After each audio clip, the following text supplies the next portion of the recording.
बहुत बहुत धन्यवाद। ब्रह्मचारी विमल प्रिय जी ने बहुत ही सुचारू रूप से हमारे वर्क का शुरुआत किया है और ब्रह्मचारी आर्य वज्री जी भी हमें सभी को जोड़ने के लिए वो अपनी एनर्जी लगा रही है, क्योंकि वो क्लास का होस्टिंग कर रही है, इसलिए उनका भी बहुत बहुत साधुवाद। और आप सभी मित्रों को आज के इस धम्म मित्र वर्ग में बहुत सारी शुभकामनाओं के साथ मैं मैत्री करता हूँ। और इसी प्रकार से मित्र का जो हमारा अभ्यास है, जो हमें हमारे शरण गमन की तरफ ले जाने के लिए हमें मदद करने वाला है, क्योंकि आपका और हमारा जो साथ जो है निरंतर आगे बढ़ते रहने वाला है। हम हमेशा साथ में रहने वाले हैं जब तक हमारा शरीर है, और हो सकता है कि अगले जन्म में फिर से हम साथ मिल सकते हैं।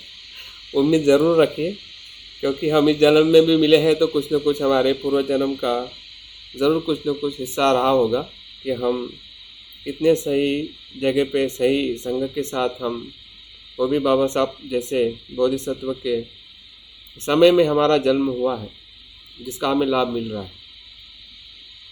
तो जैसे कि हम विषय को धीरे धीरे आगे बढ़ा रहे हैं, और इसके पहले के भी जो 2 प्रवचन रहे हैं उसमें भी आपको आध्यात्मिक समाज का जो अर्थ है, जो अलग अलग विषयों को आपके बीच में रखते हुए उसका पूरा अध्ययन किया जाने वाला है। और उसी के क्रम में आज हम जो 3 भूमियाँ हैं, जिस प्रकार से अभी विमल प्रिय जी बता रहे थे कि ये विषय बहुत ही महत्वपूर्ण है।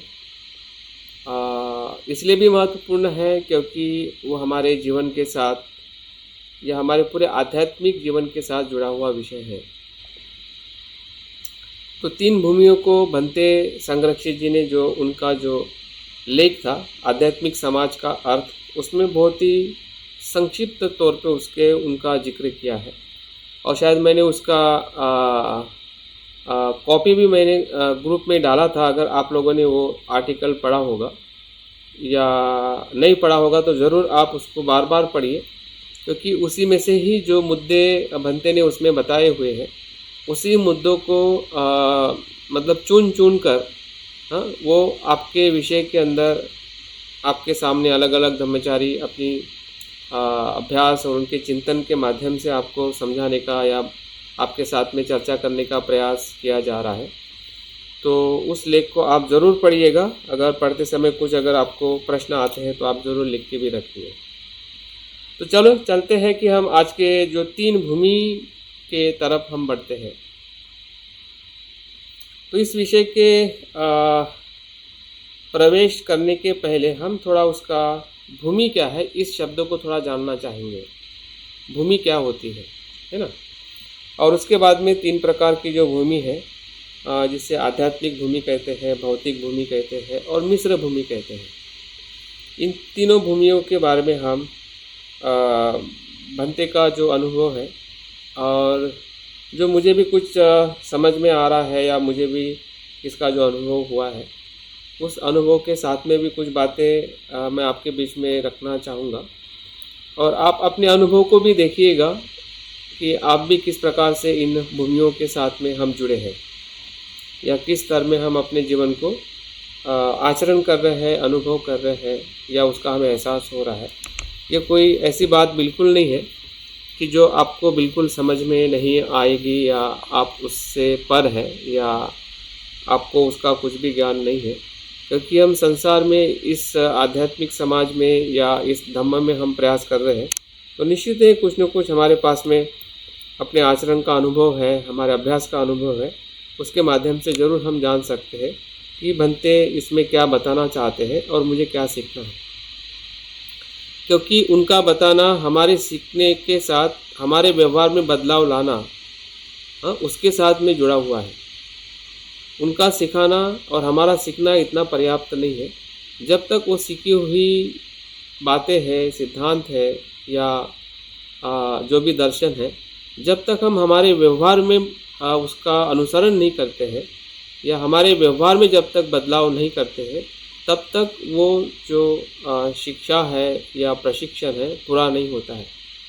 तो इसलिए हमें ख़ास ध्यान रखना है कि जो भी हम सीख रहे हैं या हम आपको सिखाने का जो प्रयास कर रहे हैं, इतना समय आप दे रहे हैं, हम भी समय दे रहे हैं, आपकी भी इच्छा है कुछ सीखने की, लेकिन सीखने के साथ साथ में इसको आप ज़रूर देखते रहिएगा कि क्या मेरे व्यवहार में कुछ बदलाव आ रहा है क्या। नहीं आ रहा है तो देखिए कि क्यों नहीं आ रहा है, अगर आ रहा है तो कितना बदलाव आ रहा है और कहाँ-कहाँ पे बदलाव मुझे लाने की ज़रूरत है। तो जितना आप इस प्रकार से देखोगे तो निश्चित ही है ये विषय जो है और पूरा जो हमारा जीवन जो है एक-एक प्रवचनों से बदल सकता है, एक-एक किताब पढ़ने से बदल सकता है या किसी के साथ आपकी मित्रता करने से भी इंसान बदल सकता है। तो ऐसा कोई ज़रूरी नहीं है कि बदलाव के लिए बहुत समय और बहुत कठिन परिश्रम की ज़रूरत सभी को होती है। हमारे खुद के मानसिक परिस्थिति पे आधारित होता है कि हम कम समय में भी बदल सकते हैं, किसी को ज़्यादा समय में भी लग सकता है या कोई बिल्कुल बदल नहीं सकता है, ऐसे भी लोग हो सकते हैं। लेकिन हमें अपने आप से ज़रूर उम्मीद करनी है कि मुझे बहुत जल्दी बदलना है क्योंकि मेरा समय बहुत कम है। क्योंकि समय और मृत्यु को मैं समझ रहा हूँ। जिसको समय और मृत्यु का ख्याल नहीं है उसको लगता है कि जीवन बहुत लंबा है और उसलिए लगता है कि अभी चलो इस साल नहीं तो अगले साल पढ़ेंगे, इस साल नहीं तो अगले साल कुछ करेंगे और साल के साल हमें ऐसे बीतते जाते हैं और उसकी उम्र हो जाती है। तब उसको लगता है कि काश मैंने 10 साल पहले कुछ कर लिया होता तो आज मेरे 10 साल के बाद मेरा जीवन अच्छा हो जाता। क्योंकि उसको पता नहीं कि समय और मृत्यु का समय और क्षण कितने गति से हमारे पास में आ रहा है या हम उसके पास में जा रहे हैं। चलो ठीक है, इन बातों का ध्यान रखते हुए हमें अभ्यास के तरफ हम आगे बढ़ते हैं। तो भूमि ये शब्द जो है अगर सामान्य तौर पे अगर मैं समझता हूँ, भूमि मतलब जिसे हम जगह कहते हैं, जमीन है, जमीन सामान्य तौर पे भूमि को हम जमीन कहते हैं, जगह कहते हैं या पृथ्वी कह सकते हैं। अगर हम सामान्य तौर पे जहाँ पे जीवन होता है उसको हम भूमि कहते हैं। इस अर्थ से मुझे लगता है कि हम ज़्यादा परिचित हैं। लेकिन बौद्ध धर्म में जब भूमि की बात की जाती है तो सामान्य तौर पे इसका अर्थ तो यही है कि जो हमें सुनने पढ़ने समझने में आता है। लेकिन बौद्ध धर्म में जब भूमि शब्द आता है तो हमने और थोड़ा उसका सूक्ष्मता है या उसके जो पहलुओं को हमने देखना चाहिए और उस अर्थ के साथ में उस विषय को हमने समझना चाहिए। तो बौद्ध धर्म में और उसके अर्थ है कि भूमि मतलब एक मन की अवस्था।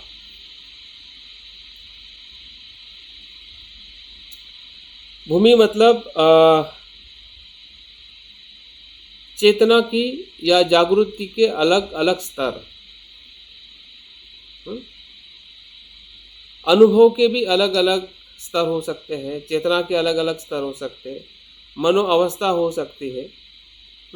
और दूसरा भूमि को और एक शब्द इस्तेमाल किया जाता है, वह है लोक। लोक इस अर्थ से भी भूमि को देखा जाता है जिसे हम लोकोत्तर कहते हैं, लौकिक कहते हैं, है ना। तो ये जो लोक शब्द अगर आपने कहीं सुना होगा, लोकोत्तर है या अलग अलग प्रकार के जो लोग होते हैं, है ना। लोग मतलब उसको इंग्लिश में कहते हैं स्पेयर बोलते हैं ना, स्पेयर कहते हैं कि जैसे मनुष्य लोग है, देव लोग है, हाँ, ये जो लोगों की जो अवस्था है उसको भी भूमि कहते हैं। तो इस व्यापक अर्थ में और सूक्ष्म अर्थ में और उसके व्यवहारिक अर्थ में तीनों तरीके से हमें भूमि को समझना पड़ेगा, तब जाके जो बातें हम इसमें किस अर्थ में हम देखने वाले हैं। हाँ, तो क्या हम भूमि को जो हमें शारीरिक तौर पे दिखाई देती है, जमीन अवस्था, या सिर्फ मनुष्य लोग की बात हो रही है क्या, तो उसी को आप भूमि मानोगे तो फिर उसकी जो दूसरी जो अवस्था जो है उसको स्वीकारना बड़ा मुश्किल हो जाएगा, क्योंकि आपका मन उसी को भूमि समझ रहा है कि जो मतलब संसार है या जो हम मनुष्य लोग में रहते हैं वही जीवन है, उससे आगे क्या जीवन हो सकता है। उसके आगे जो जीवन जो होता है वो एक चेतना का जीवन हो सकता है या एक चेतना के स्तर का जीवन हो सकता है, जिसको हम बुद्धत्व का जीवन कहते हैं, या उसके ऊपर भी जो जीवन की जो अवस्थाएं जो है, हाँ, उसको स्वीकार करना बड़ा मुश्किल हो जाएगा अगर हम भूमि को एक सामान्य परिप्रेक्ष्य में देखते हैं कि जो हमें दिखाई देता है या समझ में आता है। तो ध्यान रखिए, क्योंकि मैं भी जब भूमि के शब्द को या लोक को मैं जब पहले पढ़ता था तो मुझे बहुत संभ्रमित हो जाता था कि इसके ऊपर तो ऐसा कुछ दिखाई नहीं देता है, सब मनुष्य ही मनुष्य है। लेकिन जब हम अवस्था की बात करते हैं तो इसी मनुष्य लोक के ऊपर भी एक लोक होता है।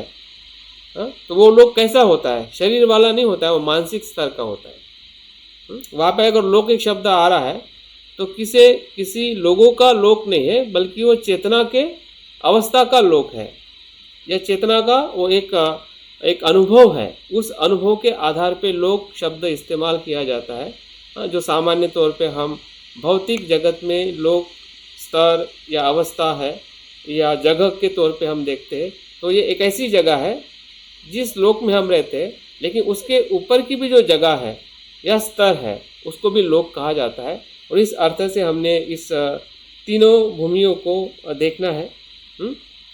तो देखते हैं कि तीनों भूमियों की शुरुआत करने के पहले जो भंते ने आध्यात्मिक, भौतिक और मिश्र भूमि बताई है, तो उसी प्रकार से हमें बौद्ध साहित्य में, या जो अगर हम अभिधम्म पिटक का थोड़ा अभ्यास करते हैं तो उसमें 4 प्रकार की भूमि की बात की गई है। कितने प्रकार की? 4 प्रकार की। और भंते ने जो ये 3 प्रकार की भूमि से हमें अवगत कराया है, तो कहीं ना कहीं इस 4 भूमि के साथ में ही जुड़ी हुई वो भूमियाँ हैं।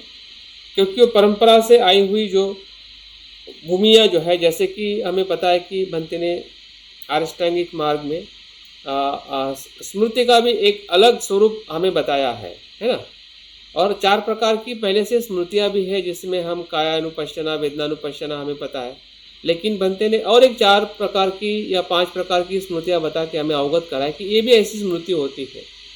तो अभी हम 3 भूमि के बारे में जो अभ्यास कर रहे हैं, तो उसका जो मूल स्रोत जो है, जहाँ से भंते ने लिया होगा, या हमें भी थोड़ा पता होना चाहिए कि भंते किस आधार पे इस 3 भूमि की बातें कर रहे हैं, तो ताकि हमारी जो ओरिजिनल जो उसका स्रोत है, जहाँ से बुद्ध से आया है या हमारे जो बौद्ध साहित्य या बौद्ध दर्शन से आया है, तो 4 प्रकार की भूमि की बात करते हैं। 4 प्रकार की भूमि में पहली भूमि जो आती है काम भूमि, जिसे कामलोक भी कहते हैं। कामलोक या काम भूमि। अब ये भूमि और लोक और जागृति का स्तर, अभी आप उसको तीनों को भी इक्वलेंट समझिए, एक जैसा ही है वो। अगर भूमि की बात करते हैं तो लोक समझिए, अगर लोक की बात करते हैं तो जागृति का स्तर समझिए, ठीक है, या जीवन का स्तर समझिए।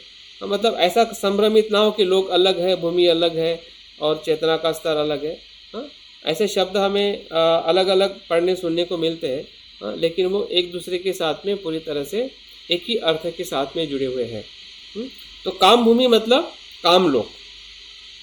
तो इसमें क्या होता है, जो पारंपरिक तौर पे ये कहा जाता है कि जो आपके इंद्रिय से जो आप कुशल और अकुशल कार्य करते हैं, उसमें कुशल भी आता है और अकुशल भी आता है। कुशल कर्म करना और अकुशल कर्म करना, जिसे हम शिलाचरण कहते हैं और दुराचरण कहते हैं, वो काम लोक की एक अपनी मन की अवस्था या एक ऐसी जगह है कि जहाँ पे हम रोजिंदा जीवन जीते हैं, या हमारा जन्म जिसमें हुआ है वो काम लोक की अवस्था है।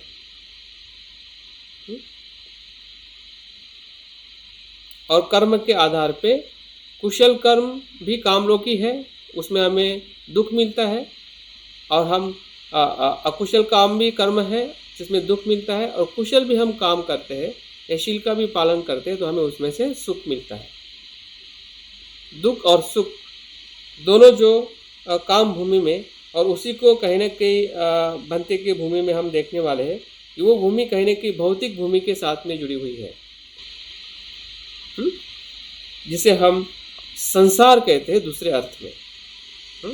संसार मतलब क्या? काम इंद्रियों के साथ सकारात्मक रहना या नकारात्मक रहना, दोनों पहलुओं का जीवन मतलब काम लोक है, काम भूमि है, जो पारंपरिक तौर पे हमें जो बताया जाता है या जिस अर्थों को हम देख सकते हैं। दूसरी जो भूमि जो है, जिसे रूप भूमि कहते हैं या रूप लोक कहते हैं। अभी यहाँ पे देखिए कि यहाँ पे चेतना का स्वरूप बदल जाता है। यहाँ पे क्या होता है कि ये ध्यान का अनुभव है। रूप मतलब रूप ध्यान की अवस्थाओं में मन को कुशल और कुशल अवस्था में लेके जाना, उसमें अकुशल नहीं होता है। कामलोक में कुशल भी होता है और अकुशल भी होता है, लेकिन जैसे हम रूप ध्यान में या रूप अवस्था में आते हैं या रूप लोक में आते हैं, रूप लोक में आने का ही अर्थ यह है कि ध्यान की अवस्था में विकसित होना। जो भी हम ध्यान साधना करते हैं और ध्यान की अवस्था में जब हम आते हैं तो सभी अवस्थाएं जो है वो रूप लोक की है या रूप भूमि की है, ऐसा हमें पता चलता है। तो ये अवस्था कहीं ना कहीं हमारे आध्यात्मिक जीवन के तरफ या आध्यात्मिक जीवन का जो बनते इसमें बताते हैं कि सिर्फ कुशल मानसिक अवस्था का विद्यमान होना, उसमें अकुशलता बिल्कुल नहीं होती है। वहाँ पे कुशल से ही शुरुआत होता है और कुशल से ही उसका अंत होता है, और वो ध्यान की अवस्था का ही अनुभव है, जिसको हम रूप लोक कहते हैं या रूप ध्यान भी कहते हैं दूसरी भाषा में, या रूप चित्त भी कहते हैं। जो कामावचर चित्त है और ये रूपावचर चित्त भी कहा जाता है। अगर चित्त के तौर पे इसका अगर विश्लेषण किया जाता है तो पहली जो काम भूमि है ये कामावचर चित्त है। चित्त के अनुसार, चेतना के अनुसार रूप भूमि को ही रूपावचर चित्त भी कहा जाता है। तो चित्त भूमि और अवस्था बोलो मंजू कुमार, बोलो तो। हाँ, काम भूमि का दूसरा अर्थ जो है वो कामावचर चित्त भी होता है। चित्त मतलब मन है ना, कामावचर चित्त, जिसमें कुशल अकुशल दोनों कर्म हमारे हाथ से होते हैं। आप ज़्यादा कुशल कर सकते हैं तो कुशल रहेंगे, सुखी रहेंगे, और आप अकुशल करेंगे तो आपको दुख और वेदनाएं मिलेगी। ठीक है।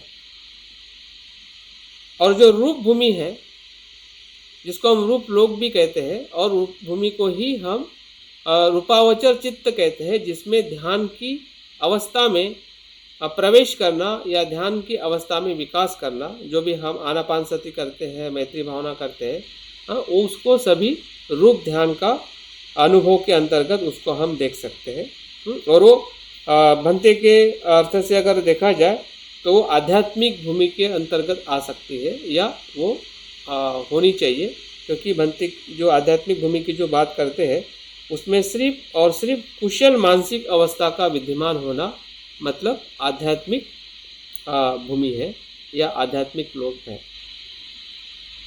उसके बाद में जो अरूप भूमि है, जिसमें अरूप ध्यान का आधार लेके उस भूमि का अनुभव हम करते हैं। पहले ध्यान में रूप होता है ध्यान का आधार, दूसरे उसके तीसरे भूमि के अंदर अरूप ध्यान का आधार होता है। वो उसमें भी 4 प्रकार के अरूप ध्यान साधनाएं हैं।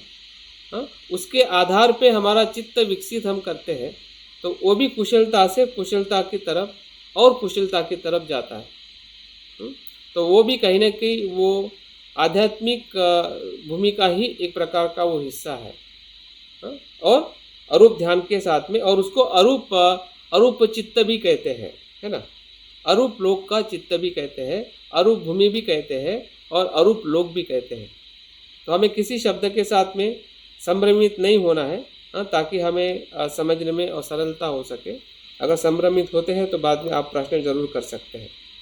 और चौथी जो भूमि है उसको लोकोत्तर भूमि कहते हैं, या लोकोत्तर चित्त भी कहते हैं, लोकोत्तर लोक भी कहते हैं। अभी लोक जब हम शब्द इस्तेमाल करते हैं, भूमि शब्द जब इस्तेमाल करते हैं, तो हमें अपने जगह पे तो हम दिखाई देते हैं, लेकिन लोकोत्तर अवस्था की भी कुछ भूमि और कई जगह पे है क्या, ये प्रश्न हमारे मन में निर्माण होता है। तो ऐसी कोई फिजिकल भूमि नहीं है, लेकिन वो मानसिक भूमि निर्माण होती है। जो इंसान जिसको हम बुद्ध कहते हैं, अरहंत कहते हैं, श्रोतापन्न अवस्था से लेके अरहंत की जो अवस्था है, जिसको हम लोकोत्तर चित्त कहते हैं, लोकोत्तर भूमि कहते हैं, उस लोकोत्तर भूमि का अनुभव होना या उस चेतना का विकास होना, तो वो एक प्रकार की लोकोत्तर भूमि है। और उस भूमि में हमें श्रोतापन्न, सकृतागामी, अनागामी और अरहंत और उसके मार्ग पे चलने वाले ऐसे 8 लोगों की जो जोड़ी है, जिसके हम अष्टपुद्गल कहते हैं, उनकी जो अवस्था है या उनकी जो जगह है, वो लोकोत्तर भूमि के अंतर्गत उनको हम देखते हैं या उनके बारे में हम जान सकते हैं। तो भंते यहाँ पे और एक बात बताते हैं कि जो आध्यात्मिक भूमि और लोकोत्तर भूमि बहुत ही, उसके जो अर्थ जो है बहुत ही समीप है। तो उसके बारे में भी हम थोड़ा अभी और ज़्यादा गहराई में देखेंगे या समझने का हम प्रयास करेंगे। लेकिन अभी मैंने जो 4 भूमि बताई है, और ये 4 भूमि के आधार पे जो भंते ने जो इस प्रवचन में 3 भूमि का जो उल्लेख किया है, जो भौतिक भूमि है या आध्यात्मिक भूमि है और मिश्र भूमि है, इसके तरफ हम अभी आगे बढ़ते हैं।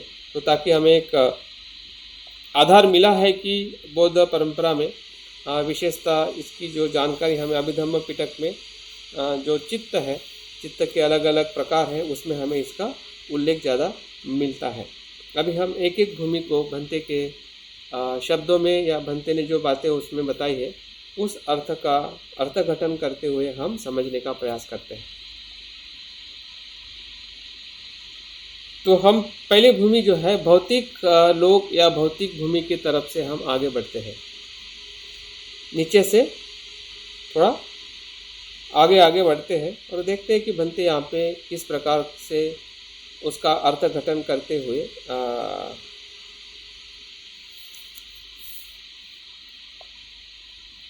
उसका संदर्भ देते हुए उसकी व्याख्या करते हैं।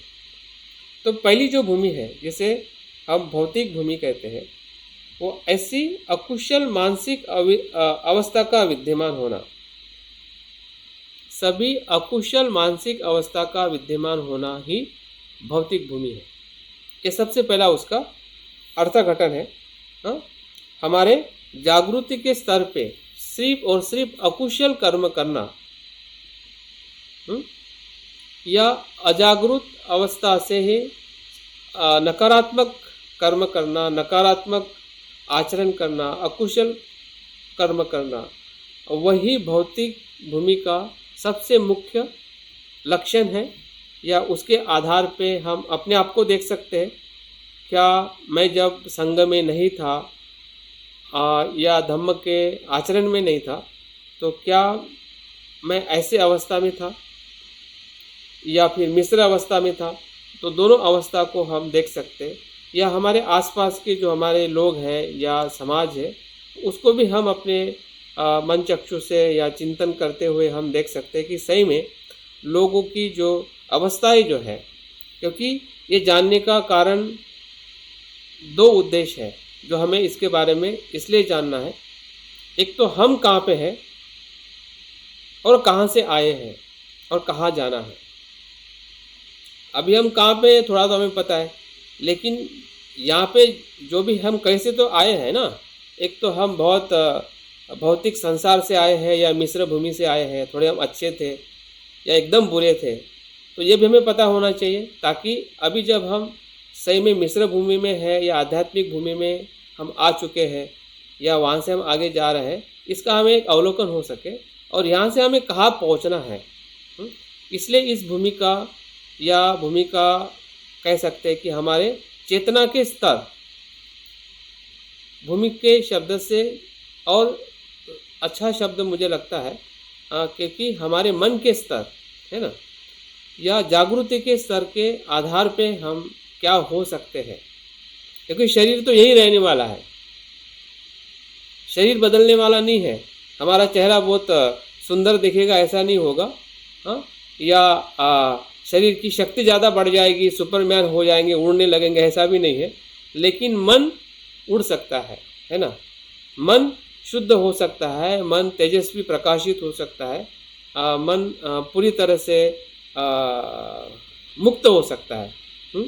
तो ये मन का या जो चित्त की जो अवस्थाएं है उसके आधार पे हमने लोग को समझने का प्रयास करना चाहिए। या और दूसरा हमें इसलिए भी इसके बारे में समझना है कि लोग कैसे जी रहे हैं जिस समाज में हम रह रहे हैं। एक तो हमारे साथ में भी संबंध है, इसको जानना समझना, और साथ साथ में हमारे जो घर के लोग हो या हमारे मित्र हैं या आसपास में जिसको हम हमारा समाज कहते हैं, या जो समाज में हम बदलाव लाना चाहते हैं, तो वो किस प्रकार से बदलाव आएगा। अगर आपको बुद्ध के जीवन की एक घटना पता है कि जब बुद्ध को बुद्धत्व प्राप्त हुआ था तो उन्होंने संसार को इसी प्रकार से देखा था। कैसे देखा था? कमल के जो कमल पुष्प को दलदल से बाहर आते हुए देखा, हाँ, कुछ पुष्प को अंदर देखा, कुछ पुष्प को थोड़ा खिलते हुए देखा। हाँ, 3 अवस्था में बुद्ध ने पूरे संसार का अवलोकन किया, जिसे हम कहते हैं कि बुद्ध जब जिसे ब्रह्मा संपत्ति है जो उनके सामने प्रकट होते हैं और वो बुद्ध को विनंती करते हैं कि भगवंत आप आपके मार्ग का लोगों के लिए उपदेश दीजिए। तो वो जो ब्रह्मा संपत्ति है, भले हमें वो काल्पनिक या ऐसे बाहर से कुछ आते हुए हमें कहा जाता है, या वो एक मानसिक उनका जो एक प्रक्षेपण है कि लोगों के प्रति, या लोगों का एक रिप्रेजेंटेशन है कि सभी लोगों के प्रतिनिधित्व के तौर पे बुद्ध को वो विनंती करते हैं, जिसको हम दूसरी भाषा में बुद्ध की ही महाकरुणा है। जैसे जैसे आप खुद भी ऐसा अनुभव करते हैं कि आपका मन ही आपसे बात करता है। काफ़ी अक्सर आपने देखा होगा, वो हो सकता है कि वो चित्र के स्वरूप में भी आता होगा, एक इमेज बन के आता होगा और कहता होगा कि मैं डर हूँ, भाग जा, या मैं अच्छा हूँ, अच्छा हो जा, है ना। दोनों प्रकार के मानसिक चित्र हमारे मन के सामने आते हैं। तो बुद्ध का मन पूरा शुद्ध था, या वो संपूर्ण प्रज्ञावान थे। हाँ, तो ऐसे इसमें भी उनके मन में जो लोगों का जो एक जो दुख था, और दुख के भाव से जो एक करुणा का एक वलय उनके आसपास में निर्माण हुआ, और उस करुणा भाव से जब उन्होंने संसार के तरफ नज़र डाली, हाँ, और देखा कि संसार किस प्रकार से जीवन जी रहा है, हाँ, तो उनको उस प्रकार से एक विकसित अविकसित, हाँ, या विकसनशील, जो आजकल हम अपने आधुनिक भाषा में भी 3 शब्दों का इस्तेमाल करता है, विकसित देश, विकसनशील और अविकसित देश, ठीक है, या अविकसित लोग, हाँ,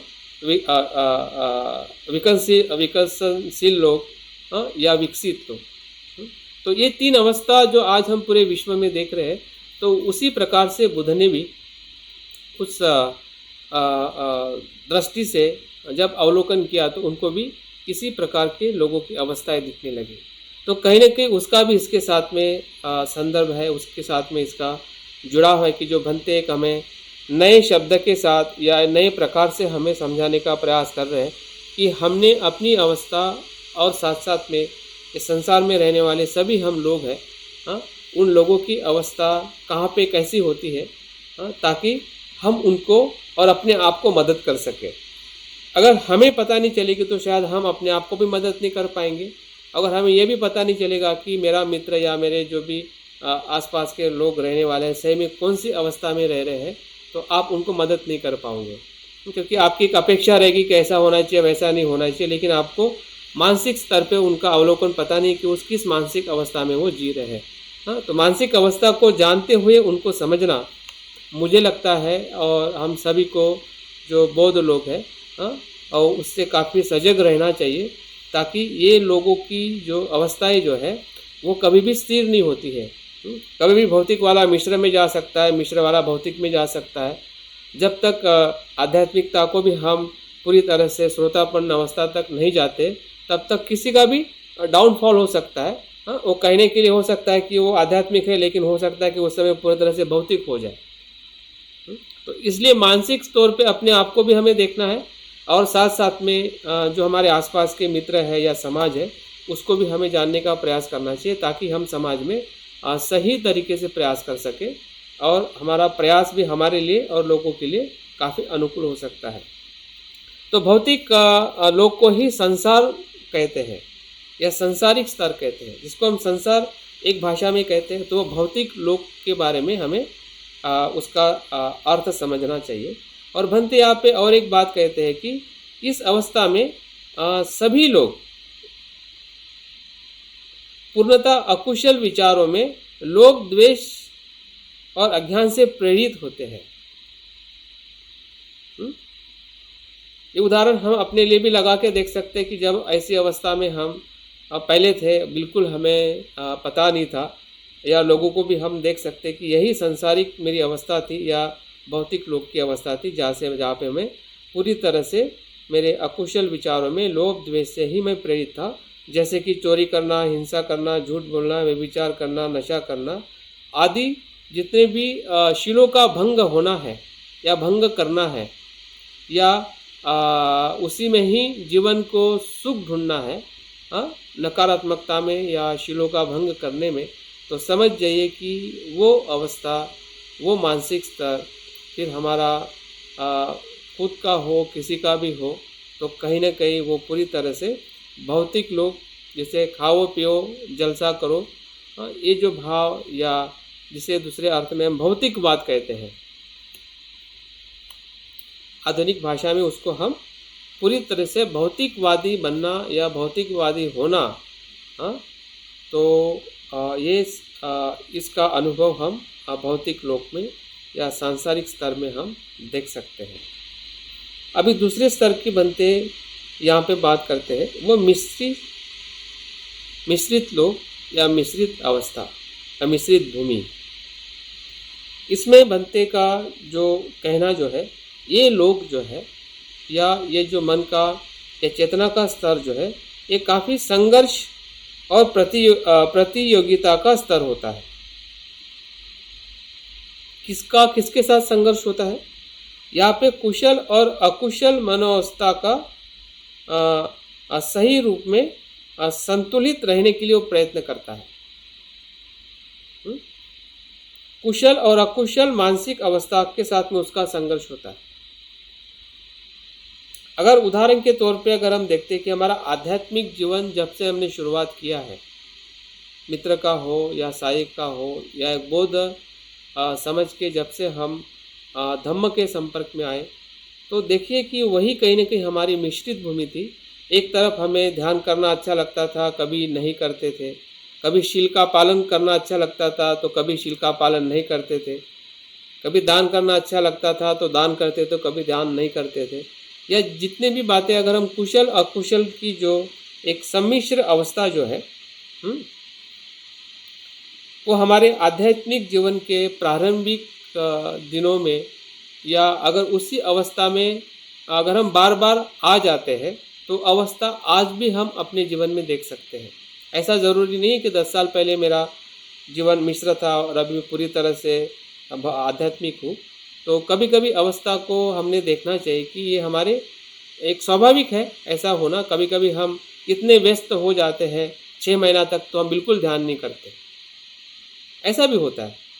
फिर वो कारणवश हो सकता है कि आपकी बीमारी हो या आपके घर में ऐसा कुछ प्रसंग आया हो या आपके मतलब आपकी निराशा हो गई हो, किसी से आपका संघर्ष हो गया हो या अच्छा नहीं लगा हो, तो बहुत सारे कारण हो सकते हैं।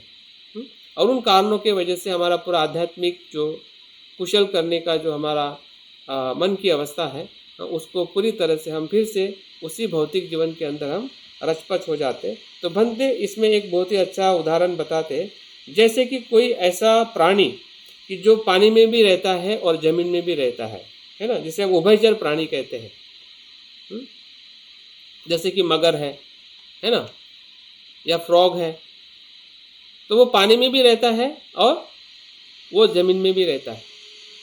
तो भंते इस उदाहरण से हमें ये बताना चाहते हैं कि हम कभी कभी बहुत ही सांसारिकता में ही पड़े रहते हैं, और कभी कभी हम बहुत ही आध्यात्मिक हो जाते हैं। तो मुझे लगता है कि ये अवस्था हमारी अक्सर, भले हम मित्र है या कभी कभी मैं अपने आप को भी देखता हूँ, तो कभी कभी मैं बहुत ही आध्यात्मिक अनुभव करता हूँ, लेकिन कभी कभी मुझे लगता है कि मैं काफ़ी सांसारिक भी बन जाता हूँ।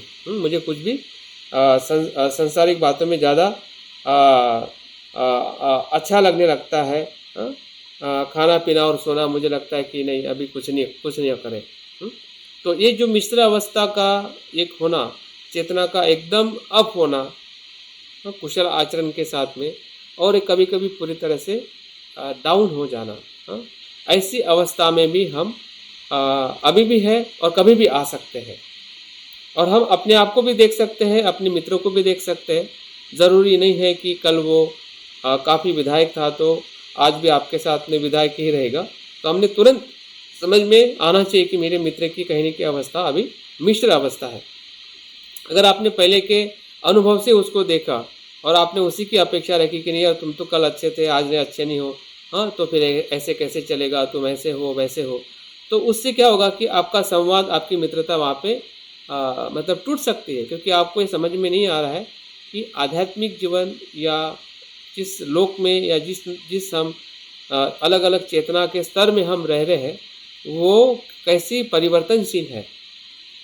कोई फिक्स नहीं है। अगर फिक्स स्तर में अगर हम इस भूमि को देखेंगे तो हमारी पूरी समझ ही विपरीत हो सकती है और हमें पूरी तरह से गलत उद्देश्य से, गलत दिशा से हम जा सकते हैं।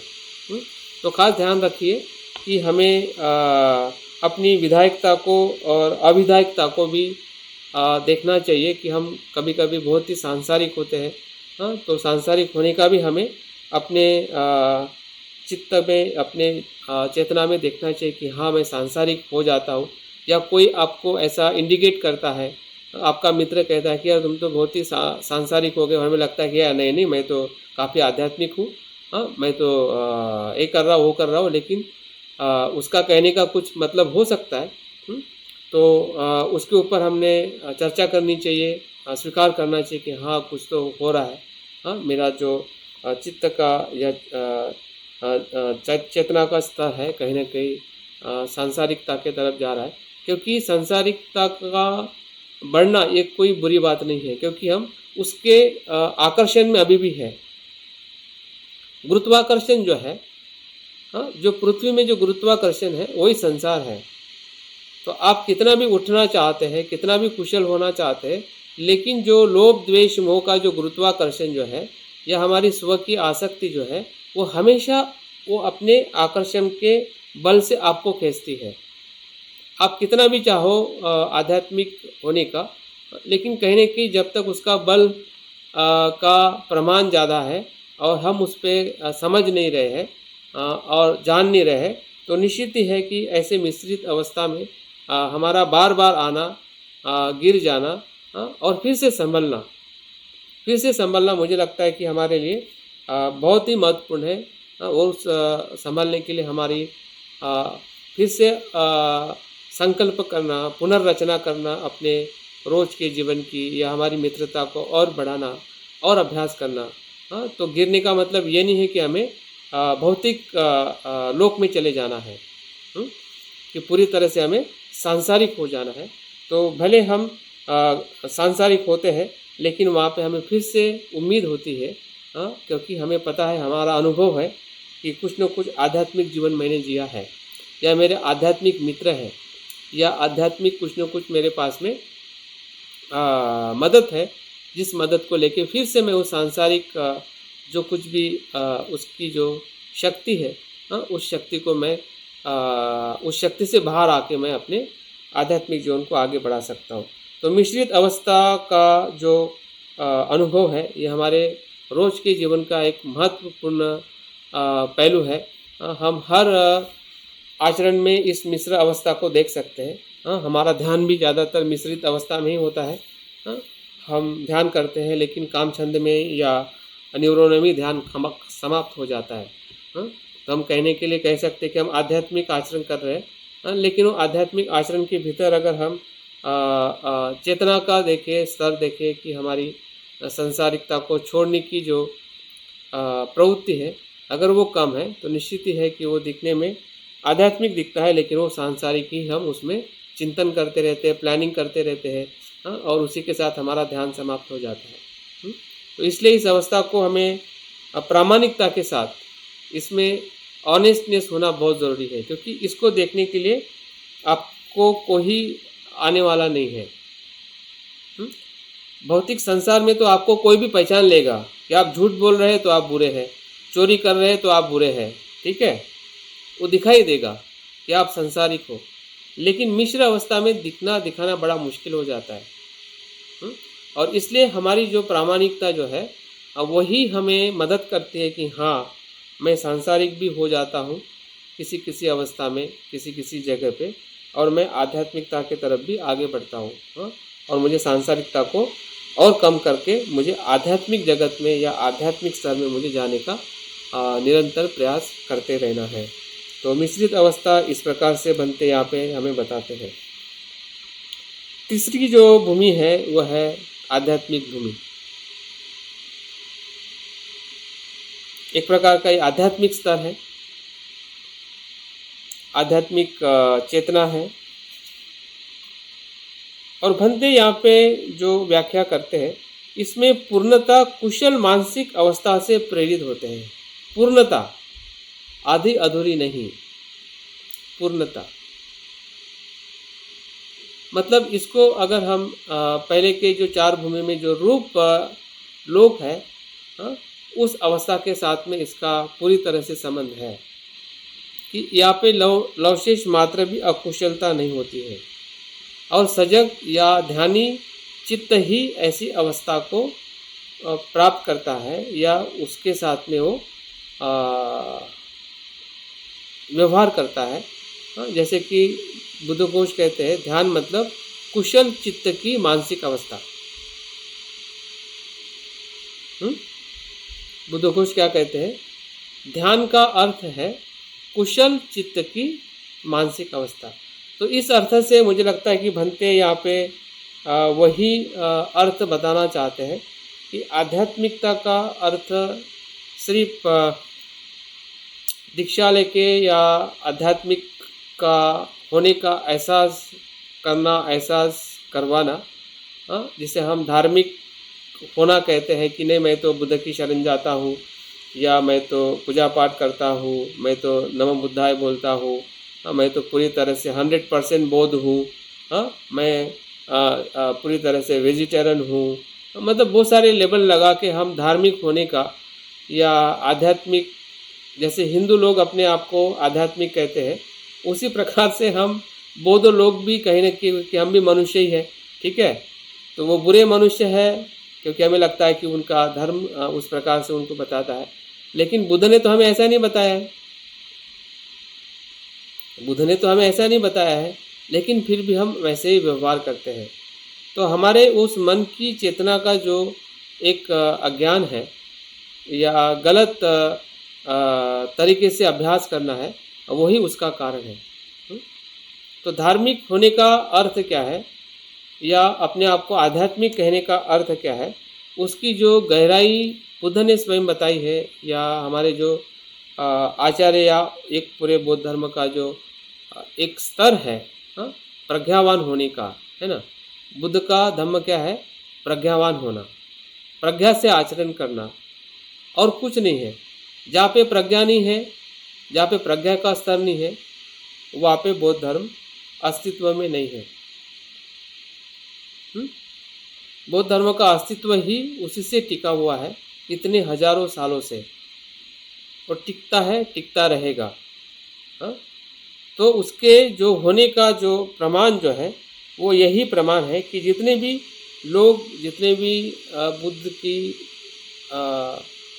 शिक्षा मानने वाले जो भी लोग इस संसार में जन्म लिए हैं और वो बुद्ध की शरण में आए हैं, तो उनकी अवस्था को अगर हम देखते हैं तो निश्चित ही है कि यही अवस्था के साथ में वो आगे बढ़ते हैं, जिसको हम कुशल चित्त की मानसिक अवस्था से प्रेरित होकर ही उनका आध्यात्मिक या जिसको हम धार्मिक जीवन वो कहते हैं और बताते हैं, और वही हमें समझ के आगे जाना है। तो ये आध्यात्मिक जीवन का अर्थ वो बताते हैं। आगे बढ़ते और उसकी स्पष्टता करते हैं कि सही में वो कौन सी अवस्थाएं होती है जिसे हम कुशल मानसिक अवस्था कहते हैं। उसमें 5-6 बातों का बनते जिक्र करते हैं कि जिसमें संतुष्टि है, मैत्री है, स्मृति है, वीर्य है, श्रद्धा है, मुदिता है और करुणा है आदि। मतलब एक प्रकार का 4 ब्रह्म विहार, 4 ब्रह्म विहार के मानसिक अवस्था में सजगता से संतुष्टि से कार्य करना या कर्म करना, भले हो ध्यान के भीतर हो या ध्यान के बाहर, काया वाचा मन के साथ, इन ब्रह्म विहार के साथ में सजग रहना, ब्रह्म विहार के साथ में व्यवहार को बदलना। व्यवहार को बदलना मतलब भावनाओं को बदलना, क्योंकि व्यवहार और भावना का दोनों आपस में संबंध है। व्यवहार इंसान का तभी बदलता है जब भावना बदलती है। अगर आपकी अशुद्ध भावना है तो आप चाह के भी किसी को दान नहीं दे सकते, मैत्री नहीं कर सकते। लेकिन जैसे आपकी भावना में मैत्री आ जाती है तो आपको दान देने के लिए कुछ भी विचार करना नहीं पड़ता है। मैत्री करने के लिए भी आपको विचार करने की ज़रूरत नहीं कि मैं मैत्री करूं या ना करूं और किससे करूं, क्योंकि आपकी भावना ही आपके व्यवहार में बदलाव लाने के लिए हमें पूरी तरह से मदद करती है। और उसी प्रकार से हमारी कुशल चित्त की अवस्थाएं जो है वो हमारे जीवन का हिस्सा बनती है और उसी को हम आध्यात्मिक स्तर या आध्यात्मिक भूमि में हम अपने आप को देख सकते हैं। और इसका भी अनुभव हमें अक्सर जब शिविर में जाते हैं या ऐसे बहुत गहन अभ्यास ध्यान की अवस्था में आते हैं तो ज़रूर इन अवस्था का भी हम अनुभव लेते हैं और ऐसे लोगों का भी हम सहवास लेते हैं। मित्र है, कल्याण मित्र है या ऐसे लोगों का जब हम मित्रता लेते हैं तो वहाँ पे भी कहीं न कहीं ऐसी जो अनुभूतियाँ हमें उनके सहवास में आने से हमें मिल सकती है। और बनते और एक आगे बात करते हैं कि इस मानसिक स्तर में या आध्यात्मिक स्तर में मनुष्य जो है वो पूरी तरह से अपनी जो वाणी को सत्यता, ममतापूर्ण और सुसंवादित रखता है। बनते ने इसमें वाणी की भी बात बहुत महत्वपूर्ण बताई है, क्योंकि आपकी वाणी है कि जो आपके विचार और भावनाओं को अभिव्यक्त करती है, जिससे आप लोगों को मदद कर सकते हैं। क्योंकि समाज मतलब आप स्वयं नहीं है, समाज मतलब पूरा आपके साथ में जुड़ने वाले सभी लोग। अगर सभी लोगों के साथ में अगर आपका संवाद मैत्रीपूर्ण नहीं है, सत्यतापूर्ण नहीं है, तो आपका होना और नहीं होना दोनों एक जैसा ही है। जैसे कोई जंगल में रहता है तो उसको समाज का लेना देना नहीं है और समाज को भी उसका कुछ लेना देना नहीं है। वो जंगल में क्या कर रहा है, खा रहा है, सो रहा है, क्या कपड़े पहना है या वो गाली दे रहा है या किसको मार रहा है, तो हमें क्या मतलब है उसका?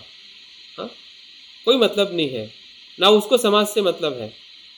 लेकिन जब हम समाज में या इस लोक में रह रहे हैं तो ये हमारे लिए भी महत्वपूर्ण है और हमारे साथ में जो जुड़ने वाले लोग हैं या हमारे सहवास में आने वाले लोग हैं वो वाणी से ही आपकी मन की अवस्था को या आप आपके मन की अवस्था को संप्रेषित कर सकते हैं या संवाद कर सकते हैं, ताकि वो भी आध्यात्मिक जीवन की तरफ आगे बढ़ सके।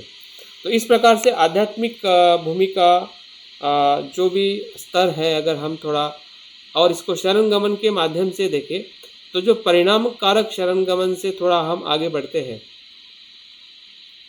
या परिणाम शरण गमन के साथ में हम ज़्यादा से ज़्यादा अपने आप में अनुभव करते हैं, फिर उसमें पंचशील का आचरण हो या 10शील का आचरण हो, और हमारे शरण गमन के साथ जो हमें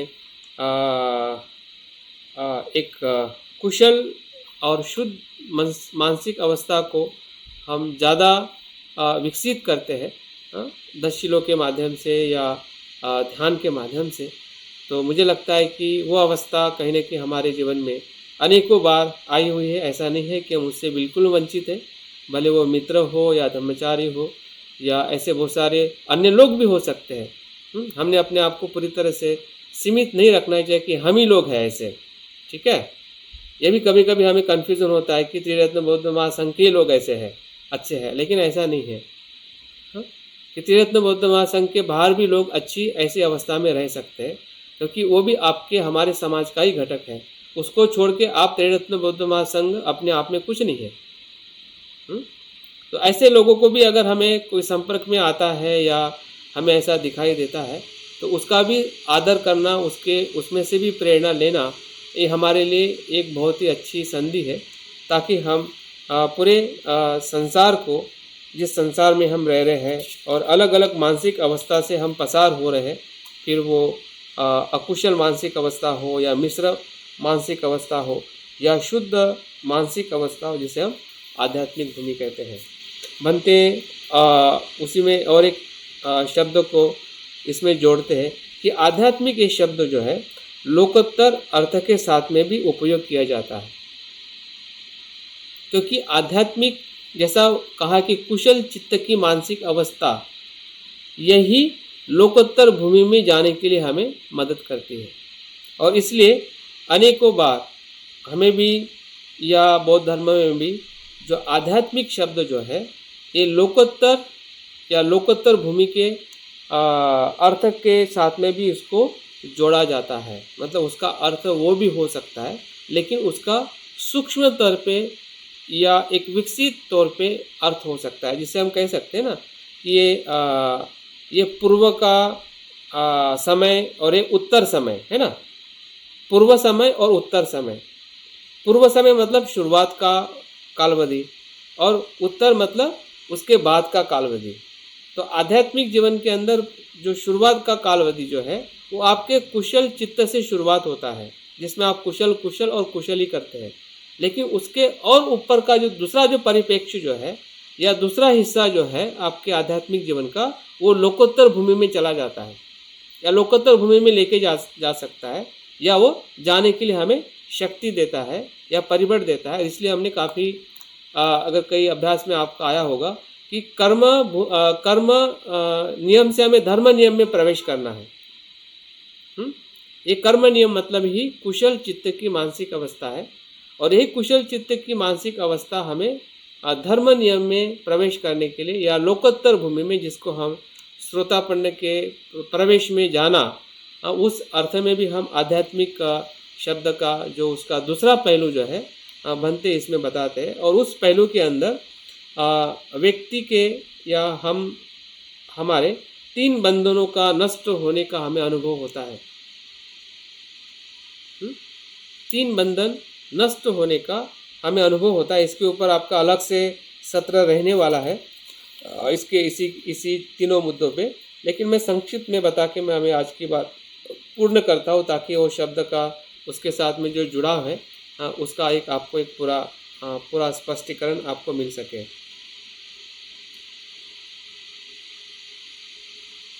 पहला जो बंधन है मिथ्या दृष्टि। मिथ्या दृष्टि का अर्थ है सत्काय दृष्टि की न बदलने वाली हमारे मन की जो सोच है, या कुछ तो भी हम भीतर ऐसा मान बैठे हैं हमारे पूर्वग्रह से या हमारे नासमझी से या हमारी अजागृति के वजह से। जैसे कि कोई बचपन में हमें किसी चीज़ का भय होता है ना, और उसी भय को लगता है कि ये भय अभी भी है, जबकि वो भय चला गया है और अभी हम नहीं डरते, फिर भी वो भय हमेशा हमें सताते रहता है कि कुछ तो भी है, कुछ तो भी होगा। तो ये इसी प्रकार का एक हमारे मन की सोच है कि जो नहीं है फिर भी एक होने का एहसास दिलाता है। एक प्रकार का एक आवरण है। एक मिथ्या का अर्थ है कि वो नहीं होने के बावजूद भी एक होने का भास होना। उदाहरण के तौर पे अगर हम देखें कि कोई जादूगर को आपने देखा होगा, और जादूगर पैसा निकालता है, बहुत सारी चीज़ें निकालता है, और हमें लगता है कि वो वस्तु वैसी है। वो एक भास निर्माण करता है उसके उस एनवायरनमेंट में, और हमें लगता है कि नहीं वो तो उसने पैसा निकाला है और सच का पैसा निकाला है। तो वो भास निर्माण होना ही एक प्रकार का एक मिथ्या धारणा कह सकते हैं, मिथ्या दृष्टि कह सकते हैं कि मैं का होना या मेरे इसमें कुछ तो भी ऐसा है कि जो नहीं बदल रहा है, या उसको पकड़े रहना, उस स्व की जो आसक्ति जो है उस अर्थ से मिथ्या दृष्टि है। और वो समझ के जब हम जागृति से देखते हैं तो हमारा वो भ्रम टूट जाता है। उस मिथ्या दृष्टि का भ्रम टूटना मतलब उस बंधन से बाहर आना, क्योंकि वो था ही नहीं कि जिसको आप समझते थे।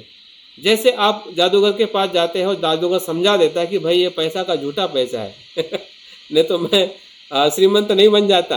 हाँ, तो वहाँ पे जाने तक हमारा भ्रम रहता है, लेकिन जैसा वो बताता है तो हमारा भ्रम टूट जाता है कि ये तो सच, ये नहीं है जो मैंने देखा था। तो ये मिथ्या भ्रम, मिथ्या दृष्टि जो है हमारे स्व के भाव को लेके, स्व के आसक्ति को लेके, तो जैसे जैसे हम ध्यान करते हैं और विशेषतः जब हम कायानुपश्यना करते हैं और देखते हैं पूरे शरीर में कि कहाँ मैं है, अगर मैं ढूंढते ढूंढते ढूंढते ढूंढते हमें उसके टुकड़े टुकड़े मिलते हैं, ऐसा कुछ भी ऐसा उसका सॉलिड स्वरूप नहीं मिलता है कि इसको मैं ये कह सकूँ कि ये मैं हूँ।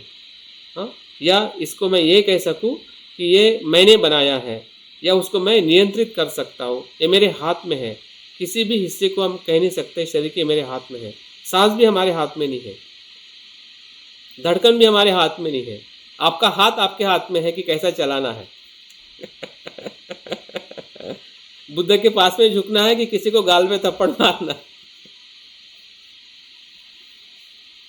बाकी तो कुछ भी कंट्रोल नहीं है, सब अपने नेचर से, अपने प्रकृति से वो चीज़ें हो रही है। और उस प्रकृति में जब हम देखते हैं कि कुछ है, तो वो भास टूट जाना मतलब मिथ्या दृष्टि से, बंधन से बाहर आ जाना। और वही हमें एक आध्यात्मिकता से एक लोकोत्तर भूमि में जाने के लिए हमें मदद करता है, अपनी चेतना को खोल देता है।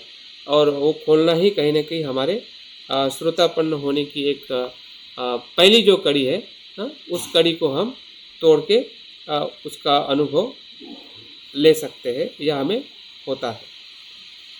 दूसरा जो बंधन है वह शील व्रत परामर्श।